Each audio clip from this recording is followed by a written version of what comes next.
It was supposed to be a normal town hall on TV, a big event, with bright lights, serious guests, and a live audience watching from home. Jasmine Crockett sat quietly at one end of the table. She looked calm and focused, dressed in a dark red blazer. Across from her sat Donald Trump, smiling and leaning back in his chair like he already owned the stage. The host looked around and smiled at the cameras. Then he turned toward Jasmine and said, "Tonight we're talking about American values, family, legacy, and where we all come from. Congresswoman Crockett, would you like to share your personal story?" Jasmine nodded and spoke slowly. She said, "My grandmother was a house cleaner in East Texas. She stopped going to school in the 5th grade, so her brothers could stay in class instead. My grandfather came back from World War II and still wasn't allowed to vote when he returned home. My mom worked 2 jobs in a hospital laundry room. Even after long shifts, she still read to me at night. That's my legacy. That's my America." The room went quiet.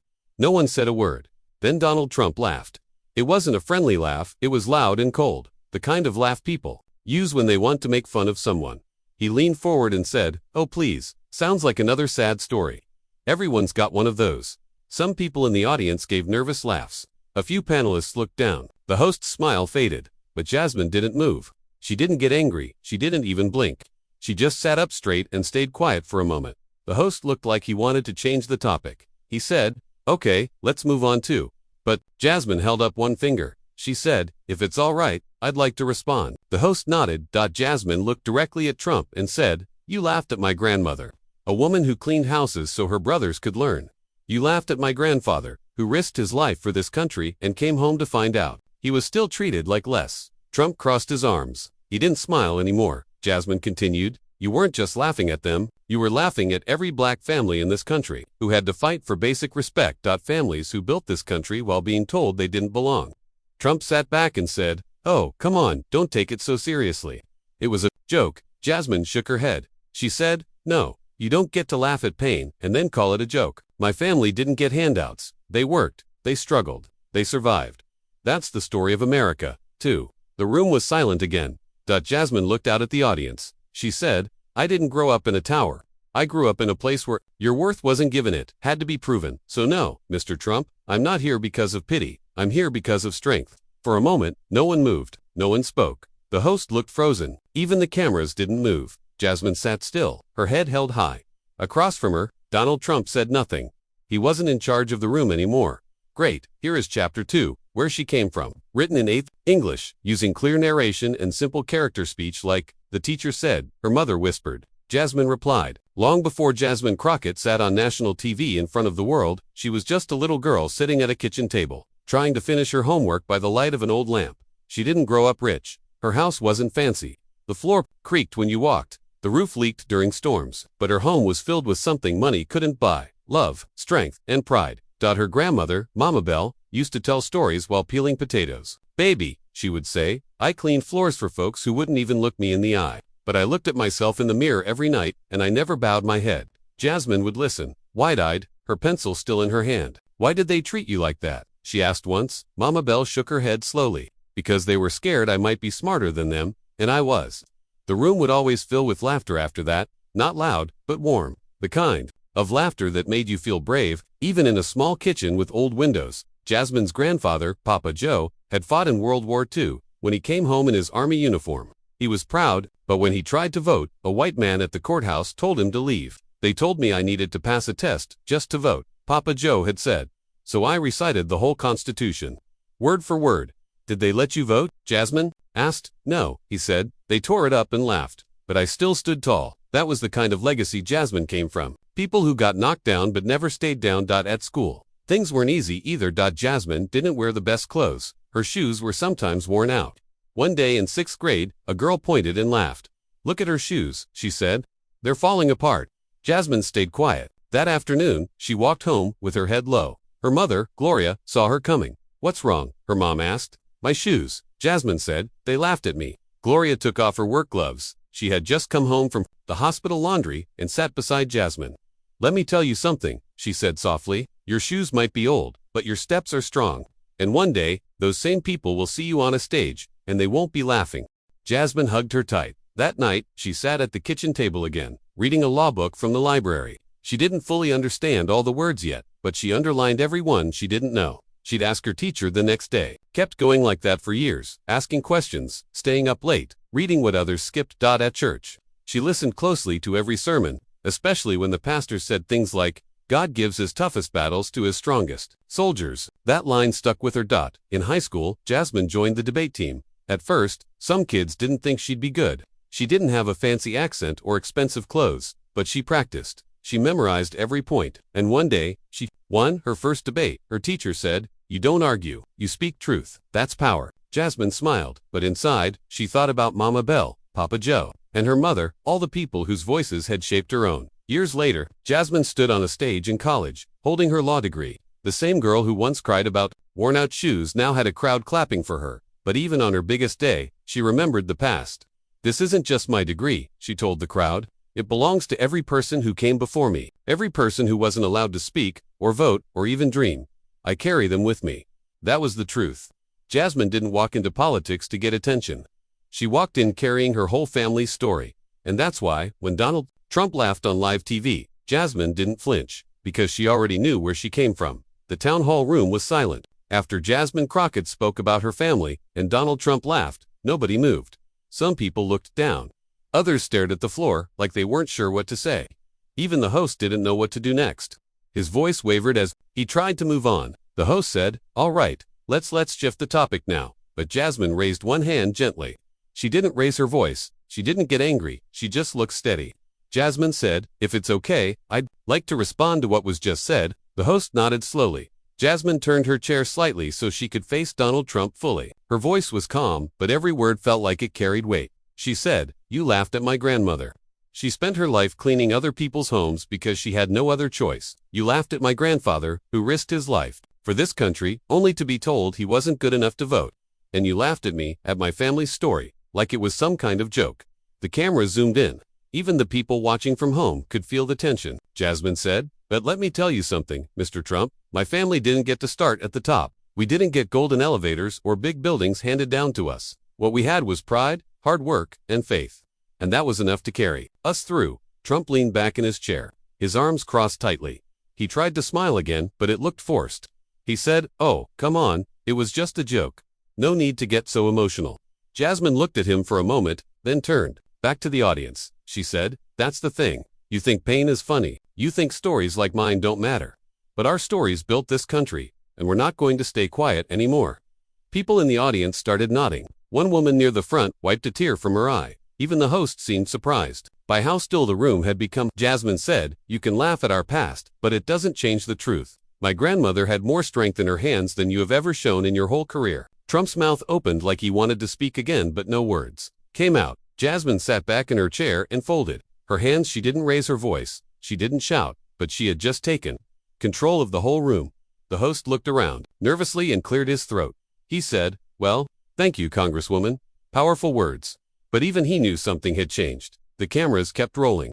But nobody was watching the host anymore. Nobody was looking at Trump. Everyone was watching Jasmine Crockett, and she didn't flinch. Donald Trump didn't like being quiet for long. He shifted in his seat, clearly upset that Jasmine Crockett had turned the crowd in her favor. His face was red now, his arms crossed tight across his chest. He leaned forward and spoke louder. He said, "I've done more for Black Americans than any president since Lincoln. Maybe even more than him."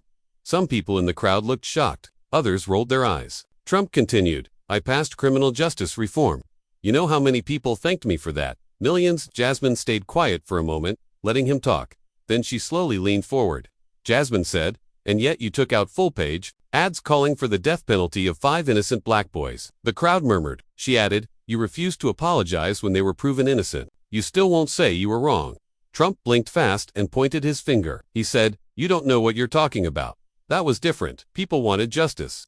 Jasmine tilted her head, calm and focused. She said, "They wanted justice. You wanted headlines." The room stayed quiet. She didn't stop there. Jasmine said, "When my family was denied a loan, your father was being sued for refusing to rent apartments to black families. That's not just a headline, Mr. Trump. That's a pattern." Trump's face tightened. He waved his hand in the air. He said, "Oh, that was years ago. Nobody even remembers that stuff." Jasmine replied, "I do. My family does. Every black family who was turned away remembers." The audience stayed silent. Jasmine leaned back in her seat again and rested her hands in her lap. She said softly, you raise your voice when you're scared. I don't have to. I speak truth. That's the difference. Trump opened his mouth but didn't speak. The host looked back and forth between them, unsure of what to say next. Jasmine didn't need to say anything more. She had already said enough. Everyone in the room could feel it. Trump had tried to fight back, but he had lost. He had raised his voice, she had raised her truth. And once again, Jasmine Crockett didn't flinch. By the time Jasmine Crockett left the town hall stage, her name was already trending online. Clips of her words were everywhere, on TikTok, Twitter, Instagram, and YouTube. Some people had cut the video into short quotes, adding bold white text over her calm face. You raise your voice when you're scared. I speak truth. One post had over 3 million views in just a few hours.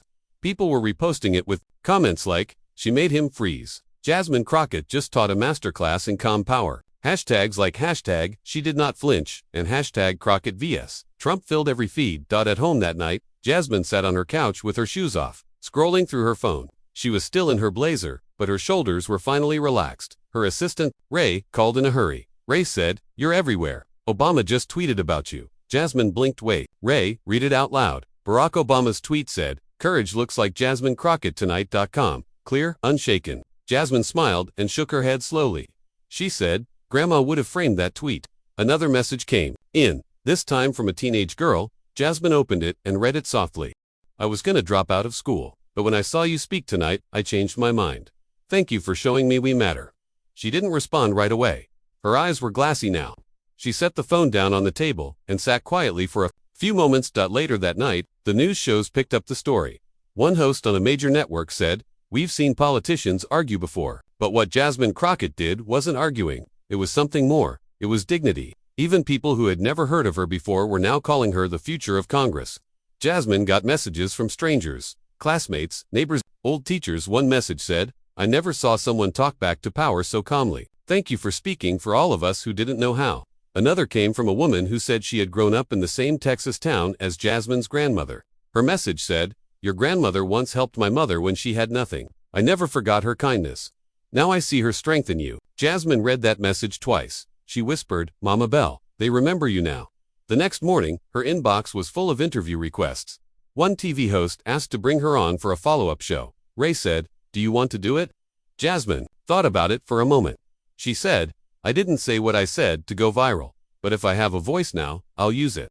A few minutes later, her phone buzzed again. This time, it was a call from someone who had sat next to her on the panel the night before, someone who had stayed quiet while Trump laughed. The woman said, Jasmine, I should have spoken up. I froze. I'm sorry. Jasmine replied, gently, silence is a choice too, but so is speaking up now. The woman said, if you ever need backup, I'm in. That afternoon, Jasmine visited her mother. They sat on the porch with lemonade. Her mother held her hand. Gloria said, you stood up for all of us last night, even the ones who couldn't. Jasmine said softly, I just told the truth. Her mother smiled. And sometimes, baby, she said, truth is louder than shouting. That night on national TV, he tried to laugh her story away, but the world heard it anyway. And this time, they didn't scroll past. 2 days after the town hall, Jasmine Crockett got a brown envelope in the mail. It wasn't from a news network or a political group. The handwriting on the front was old-fashioned, written in blue ink that had slightly faded. Her name was written clearly, just Jasmine. No title, no office. She opened it slowly. Inside was a handwritten letter. The paper was thin and yellow around the edges. The letter had been written years ago, decades, maybe. She unfolded it carefully. At the top, in neat cursive, it said, to the one who carries our name forward. Jasmine's breath caught in her throat. Her hands trembled as she read, Dear Jasmine, if this letter ever reaches you, it means the prayers we whispered in the dark worked. My name is Rosa Bell Crockett, your grandmother. If your mama gave you this one day, or someone found it in an old box, just know this. We always knew someone like you would come. We didn't get to stand in the spotlight. We didn't get microphones or stages. We had mops, wash buckets, and tired feet. But we used what we had. We stayed strong. And we dreamed of you. I dreamed of a day when someone from our line would speak, and the world would have to listen. So when they laugh at you, don't flinch. When they lie about you, don't stop. When they try to shame your story, speak it louder, because every step you take is also ours. With love, Mama Bell. Jasmine read the letter 3 times before setting it on the table. Her chest felt heavy, not in a painful way, but full, like her heart was carrying more than one heartbeat at once. She called her mother. Mama, she said quietly, did you know about this letter? Gloria paused, then said softly, I found it after she passed. I wasn't sure when you'd need it. But after what you did on TV, I knew the time had come. Jasmine wiped her eyes. She said, she believed I would speak for all of us. Her mother replied, she didn't just believe. She knew. That evening, Jasmine took the letter and placed it in a frame. She hung it in her office right behind her desk, not for the cameras, not for her team, just for her. Every time she walked in, she saw those words, don't flinch. She whispered them once more, don't flinch. That weekend, she was invited to a community center in her hometown. Not for an interview, not for politics, just to talk to young girls from the neighborhood. The room was filled with folding chairs, paper signs, and excited whispers. When Jasmine walked in, the girls clapped and smiled. Some held little notebooks, ready to write down whatever she said. She sat in a chair at the front and looked at them carefully. They reminded her of herself. Bright eyes, hopeful hearts, quiet strength. One girl asked, were you scared? On TV, Jasmine nodded. Yes, she said, but I was more scared of staying silent. Another girl asked, what if people laugh at us too? Jasmine smiled. Let them, she said. If they laugh, it means they see your strength and don't know how to handle it. What if we mess up? Someone else asked. Then, you try again, Jasmine said. The world needs your voice, not your perfection. Before she left, a girl, no older than 10, ran up and hugged her. She whispered, I want to be like you one day. Jasmine knelt down and whispered back, then be brave and don't flinch. Narrator closing the chapter. The town hall had been loud, but this moment, this quiet letter, this little hug, meant just as much. Jasmine Crockett wasn't just a woman who won a debate. She was a daughter of legacy, a keeper of stories. And now, she was becoming someone else's reason to believe. That it was Monday morning, Jasmine Crockett was sitting at her desk, answering emails, when Ray walked in looking nervous. Ray said, you might want to sit up straight. The White House is on the line. Jasmine blinked. The White House? Ray nodded. Yes. As in, the White House. Jasmine quickly stood and took a deep breath. Her heart was pounding, but her face stayed calm. She picked up the phone. Hello, Jasmine said. A calm voice answered, please hold for the President of the United States. There was a long pause. She could hear static, then a familiar voice came through. Congresswoman Crockett, the President said. This is Joe Biden. Jasmine was silent for a second, surprised. Good morning, Mr. President, she finally said. I saw the town hall. Biden said, you stood your ground with grace and strength. I wanted to tell you that personally. Jasmine felt her throat tighten a little. She kept her voice steady. Thank you, sir, she said. I didn't expect all this. Biden chuckled gently. Sometimes, history doesn't give you a heads up, it just hands you the mic. There was a pause. He added, you reminded the country what quiet courage looks like. And frankly, we need more of that. Jasmine didn't speak for a moment. She was remembering her grandmother's letter. She could almost hear Mama Bell whispering, we dreamed of you. Sir, Jasmine said, I come from people who never had microphones, but they always had something to say. That's exactly why I'm calling, Biden said. I'd like to invite you to speak at the White House. Not politics, just a message to young Americans about courage. Jasmine blinked. She looked over at Ray, who was trying not to shout from across the room. I'd be honored, Jasmine said. Thank you. See you soon, the president said. Keep making us proud. The call ended. Ray rushed over, holding her phone in her hand. You're going to the White House, Ray said, breathless. Do I get to go to? Jasmine laughed and nodded. Of course you do, she said. You're part of this story, too. 2 days later, Jasmine stood on the south lawn of the White House. Behind a small wooden podium, in front of her, sat a group of students, teachers, and everyday Americans. The crowd was small, but the moment was huge. Jasmine took a deep breath. She spoke slowly, clearly, her voice carried, but she didn't shout. 2 generations ago, my grandmother cleaned houses. My grandfather fought in a war and came home to silence. Last week, I spoke on live television, and today, I'm standing here, not just because I worked hard, but because they did. She paused. When people try to shame your story, don't shrink. When they laugh at your roots, stand taller. The truth is, America was built by people who never got credit. But we carry their names, and we carry their fire. So speak your truth. Speak it when your voice shakes.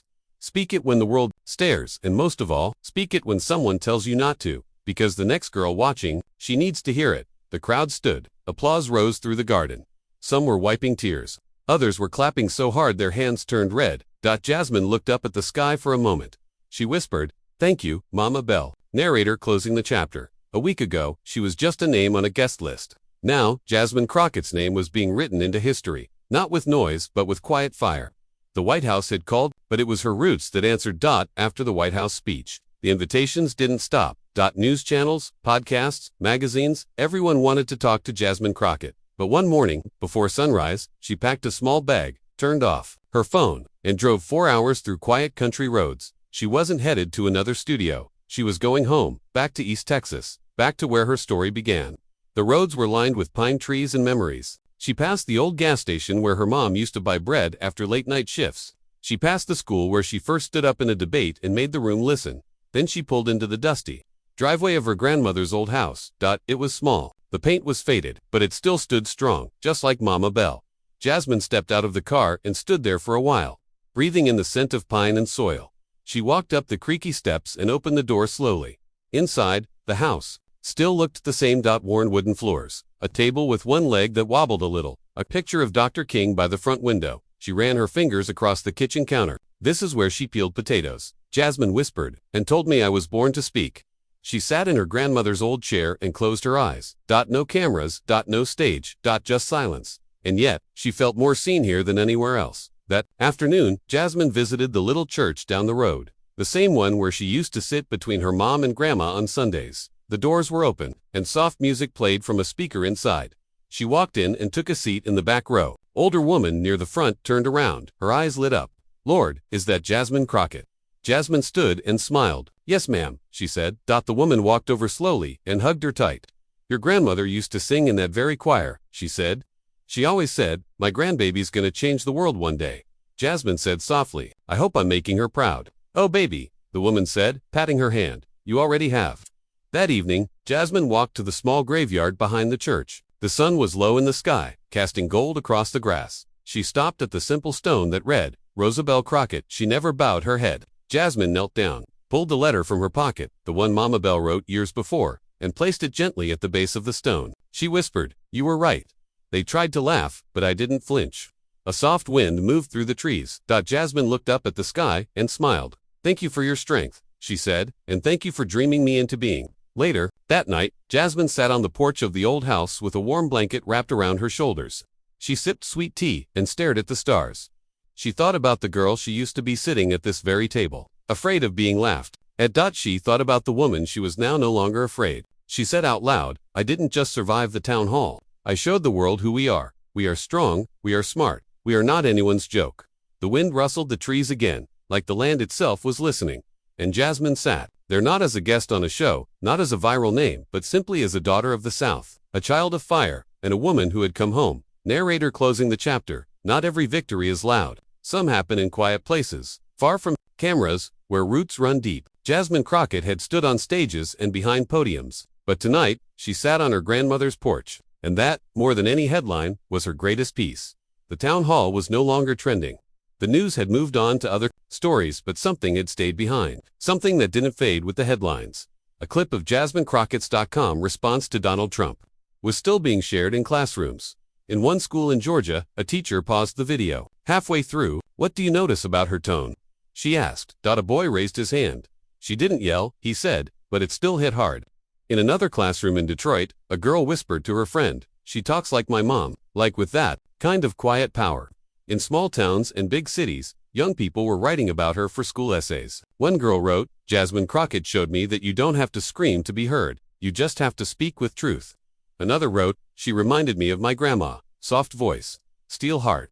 Back in Washington, Jasmine sat in her office reading a letter sent by a middle school student. It was written in purple pen, and the handwriting was uneven. "Dear Congresswoman," the girl wrote, "I'm 13. I didn't know who you were before the Trump thing, but now I do. I want to be a lawyer like you. I used to be scared to speak, but now, when I walk into class, I pretend I'm you.